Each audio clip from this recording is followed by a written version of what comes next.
What do you do on a rainy day?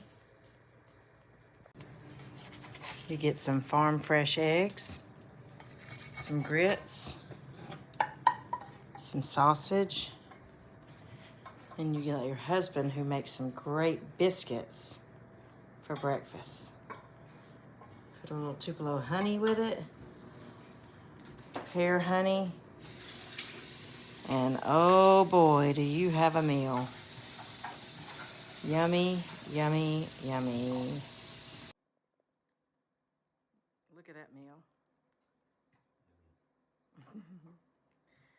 Probably one of our most favorite meals. Grits, eggs, biscuits, sausage, and our homemade jams and jellies. Look at that pear honey right there. I don't know if you can see it or not. Looks so good, so divine. We're gonna enjoy it. God bless you guys.